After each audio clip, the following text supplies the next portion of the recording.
Bonjour et bienvenue sur Astuces Vie Saine. Aujourd'hui, moi, Sophie, insomniaque notoire, je vais vous parler de comment combattre l'insomnie de façon naturelle pour vous aider à mieux dormir. C'est parti!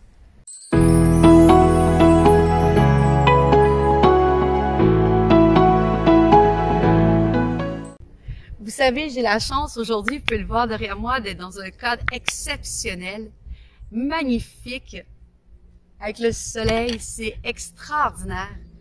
Mais surtout, grâce aux trucs que j'ai développés avec le temps, maintenant je dors vraiment mieux qu'avant et je voulais vous partager mes petits trucs avec vous pour que vous aussi puissiez dire adieu à l'insomnie.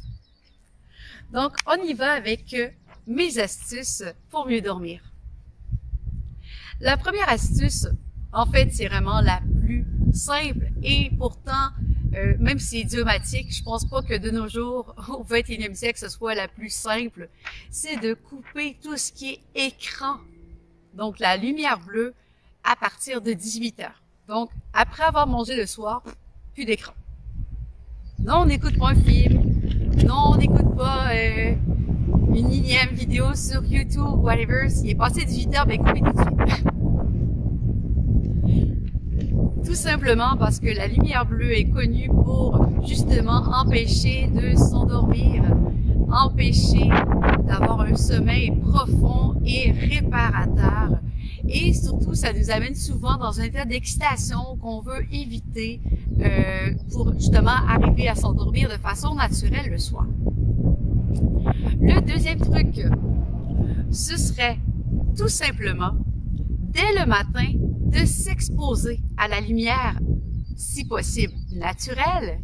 Mais si jamais vous n'avez pas suffisamment de lumière naturelle parce que c'est nuageux, que c'est l'hiver, peu importe la raison, vous n'avez pas accès justement à un beau ciel ensoleillé comme moi aujourd'hui, ce serait d'investir peut-être dans une lumière de luminothérapie. Ça peut changer votre vie puisque votre corps va mieux repérer les signes de matin et de soir, donc les signes d'éveil et d'endormissement, tout simplement.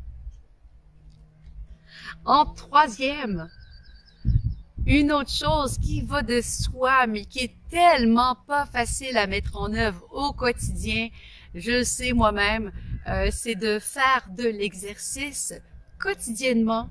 Donc, de prendre un moment idéalement le matin pour se mettre en action, faire bouger notre corps, c'est aussi bénéfique pour notre tête. Donc, beaucoup plus facile d'aller se coucher le soir après avoir fait une activité physique.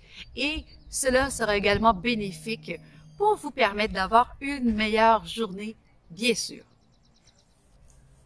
Ensuite, qu'est-ce qui peut pousser à l'insomnie? Nombre de gens, dont moi la première, c'est souvent parce que au coucher, on a encore le cerveau qui travaille. Donc, vous savez, le syndrome du petit hamster dans sa cage qui tourne et tourne et tourne. Eh bien, la solution à cela, c'est de planifier donc sa journée de demain. Planifier, donc d'écrire notre plan d'action pour la journée du lendemain. Et si jamais il y a quoi que ce soit qui nous dérange, nous perturbe émotionnellement, qui vraiment nous empêche de trouver le sommeil, de mettre par écrit tout ça pendant 10 à 15 minutes tous les jours, ben ça permet vraiment d'avoir un sommeil de meilleure qualité, justement parce que votre esprit ne sera plus troublé par ces questions qui devront être adressées le lendemain, tout simplement. Ensuite, le dernier truc pour avoir un meilleur sommeil, si tous les trucs précédents ne fonctionnent toujours pas, un allié naturel qui peut vous aider, ça peut être la camomille, que ce soit en huile ou en tisane. La camomille a beaucoup de vertus pour vous aider à vous endormir, à vous relaxer et encore une fois de trouver le sommeil. Se coupler à une respiration lente et profonde. Donc, la cohérence cardiaque dont je vous ai parlé dans cette vidéo juste là, ça peut être vraiment, vraiment bénéfique pour vous recentrer, vous permettre d'atteindre la sérénité et donc un sommeil 100 heures et surtout qui ne prend pas 3 heures à arriver. Je sais de quoi je parle là-dessus. Alors voilà, c'était ça pour aujourd'hui. J'espère que vous appréciez le cadre. N'hésitez pas à vous abonner pour d'autres vidéos dans la même veine. Laissez-moi un pouce, un commentaire, il me fera plaisir de vous répondre et de vous lire évidemment.